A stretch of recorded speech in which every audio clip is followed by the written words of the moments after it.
नमस्कार, मैं हूँ सतीश कुमार मिश्रा और स्वागत है आप सभी का कॉम्पिटिटिव इंग्लिश ट्यूटोरियल के यूट्यूब चैनल पर।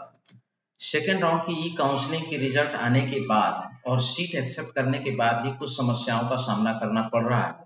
तो मैं थोड़ा सा किस किस तरीके की समस्याएं हैं और क्या क्या उलझने आ रही हैं लोगों के बीच में, तो इन्हीं मुद्दों पर मैं बात करने वाला हूँ। तो सबसे पहले मैं आपको बता दूं कि इसमें क्या क्या महत्वपूर्ण वीडियो होने वाला है। इस वीडियो में कौन कौन से महत्वपूर्ण टॉपिक हैं जिन पर मैं आपसे चर्चा करने वाला हूँ। तो वो इम्पोर्टेंट टॉपिक है। मेडिकल की डेट एंड टाइम नहीं दिख रही है।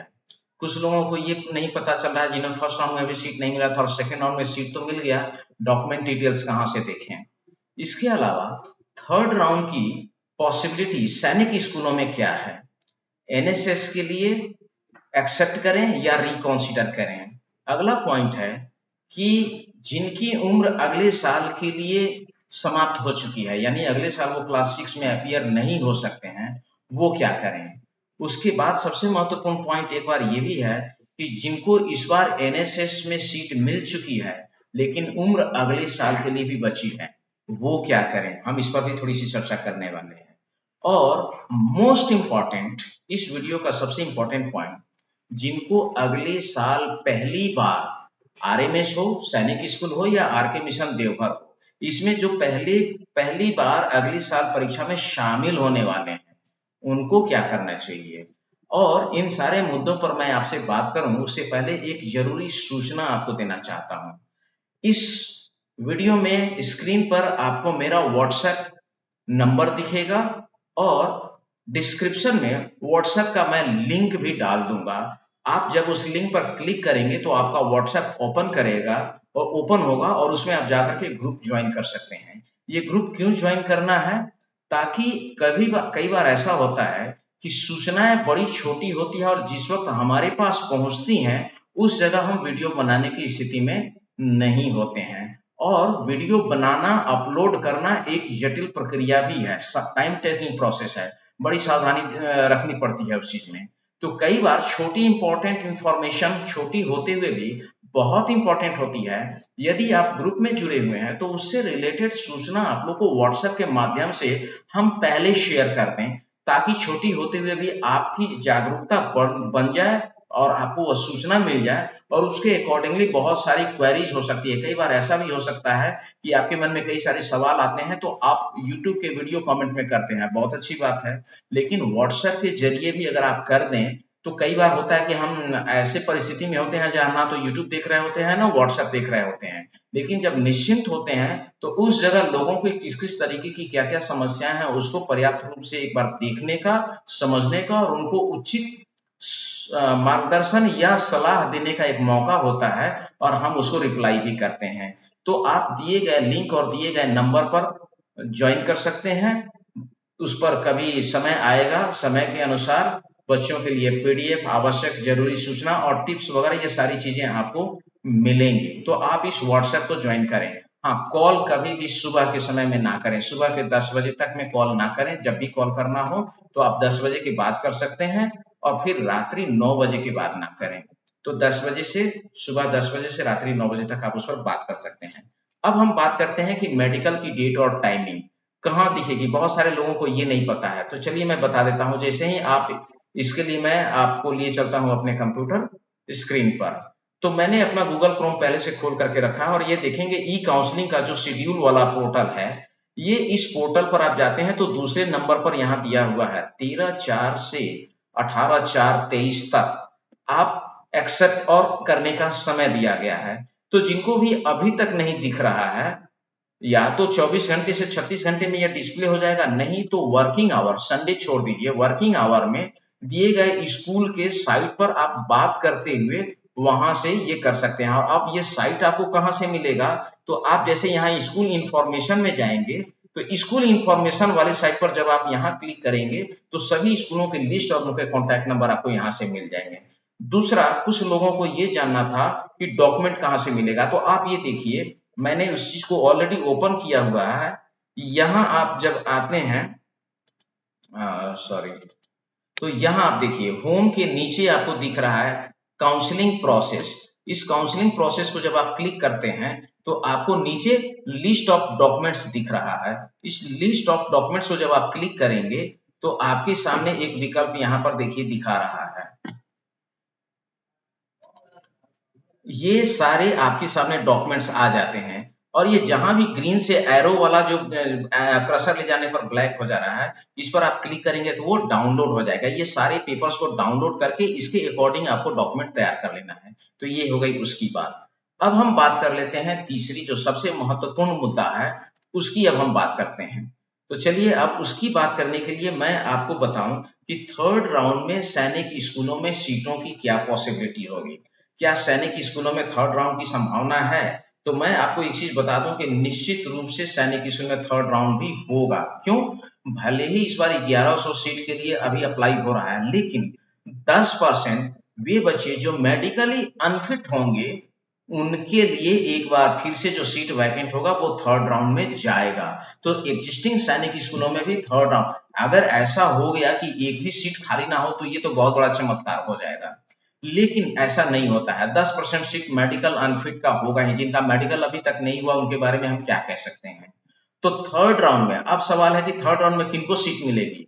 तो याद रखिए 262 वाले को भी अभी सेकंड राउंड में कई जगह सीट नहीं मिली है। तो 260 प्लस जो भी होंगे, तो चाहे 5 सीट हो, 50 सीट हो, 25 सीट हो, इससे ज्यादा तो मेरे ख्याल से नहीं होगा। लेकिन वो हाईएस्ट मार्क्स वाले ही थर्ड राउंड में जा सकते हैं। तो जो लोग उस बाउंड्री के पास हैं और सीट सेकंड राउंड में नहीं मिली है, वो निश्चित रूप से थर्ड राउंड की प्रतीक्षा करें। अब बात आती है कि जिनके मार्क्स 240 के नीचे हैं, मुझे नहीं लगता है कि एग्जिस्टिंग सैनिक स्कूल में उनके लिए कोई ऑप्शन होगा, जगह बचेगा, इसकी संभावना नहीं है। अब सबसे महत्वपूर्ण बात यह है कि क्या एनएसएस वाले को क्या करें, जिनको एनएसएस में सीट मिल चुका है। पहले राउंड में भी उन लोगों ने रिकॉन्सिडर किया था, अब सेकेंड राउंड में वो उलझन में है कि क्या करें। तो सेकेंड राउंड में थर्ड राउंड की अगर पॉसिबिलिटी आप पूछेंगे तो ये तो निश्चित रूप से सेकेंड राउंड की रिजल्ट एडमिशन प्रोसेस समाप्त होने के बाद जब थर्ड राउंड के लिए नोटिफिकेशन जारी होगा तो एग्जैक्टली हम उसके बारे में कुछ बता पाएंगे। लेकिन जिन लोगों की उम्र अगले साल नहीं बची है और एनएसएस में सीट मिल चुका है, मैं चाहूंगा कि आप निश्चित रूप से उन स्कूलों को एक्सेप्ट करें। अगर वो ज्यादा दूर है तो आप एक चांस और रिकंसिडर भी कर सकते हैं। पर थर्ड राउंड में आपको पूरा अंदेशा हो जाएगा कि कितने परसेंट सीट भरे और कितने परसेंट खाली हैं। तो थर्ड राउंड में आप और बेहतर डिसीजन ले पाएंगे। इसके लिए 2-3 फैक्टर जरूरी हैं। बहुत सारे अभिभावक, एक तो नए सैनिक स्कूलों का एक्सपेंस पुराने सैनिक स्कूलों की तुलना में थोड़ा ज्यादा है, जो कि सभी अभिभावक के लिए पॉसिबल नहीं है। फिर आने जाने का भी खर्च होता है। तो आप एक राउंड रिकॉन्सिडर भी कर सकते हैं। अगर आपको होम स्टेट मिल गया है तो आप निश्चित रूप से उसको एक्सेप्ट कर लीजिए। जरूरी नहीं है कि नेक्स्ट स्टेप में आपको होम स्टेट ही मिले। हाँ, ये हो सकता है कि नेक्स्ट स्टेप में जब आप फर्स्ट प्रायोरिटी अपने फर्स्ट चॉइस और सेकंड चॉइस और थर्ड चॉइस अगर आप अपने होम स्टेट को दें या नियरेस्ट स्टेट को दें, तो वहां अगर मिल जाता है तो आप उसको भी एक्सेप्ट कर सकते हैं। तो ये हो गई एनएसएस में। अब बात मैं करता हूं कि जिनको एनएसएस में सीट मिली है लेकिन उम्र अगले साल भी अपीयर होने के लिए बची हुई है, वो क्या करें। उनके लिए सबसे पहली बात है कि आप अगर एनएसएस में सीट मिल गई है और बहुत दूर मिली है, आपके होम स्टेट में नहीं मिली है, तो आप एक बार रिकंसिडर कर लीजिए उसको, जब तक कि आपको होम स्टेट में ना मिल जाए और इसके राउंड चले। और साथ ही साथ आप तैयारी में भी लग जाएं। आपकी उम्र अगर अगले साल बची हुई है और इस बार 235, 240, 245 के आसपास नंबर आ रहा है और एनएसएस मिल रहा है, तो आप निश्चित रूप से अगले साल के लिए बेहतर होगा कि आप रिकॉन्सिडर करें या फिर एग्जिट करते हुए अगले साल की तैयारी करें।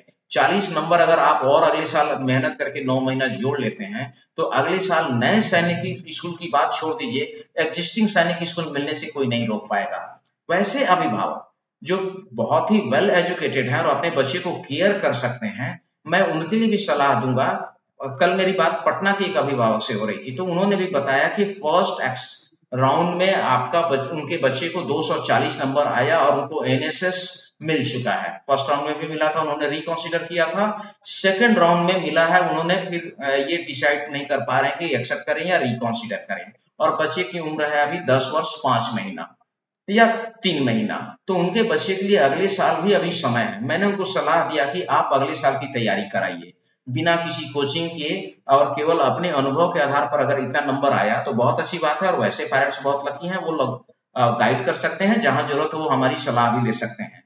मैं लोगों को ये तो नहीं कह सकता कि हर बात के लिए आप मेरे पास आ जाएं, सभी के लिए संभव भी नहीं है। लेकिन अगर आपके बच्चे की उम्र बची हुई है तो आप निश्चित रूप से अगले साल का ट्राई कीजिए। आपको ओरिजिनल सैनिक मिलेगा और आपके बच्चे को एक बार एग्जामिनेशन में अपीयर होने का मौका मिल गया, अनुभव हो गया, तो इस अनुभव का लाभ उठाते हुए आपका बच्चा अगले साल निश्चित रूप से बेहतर मार्क्स ला सकता है।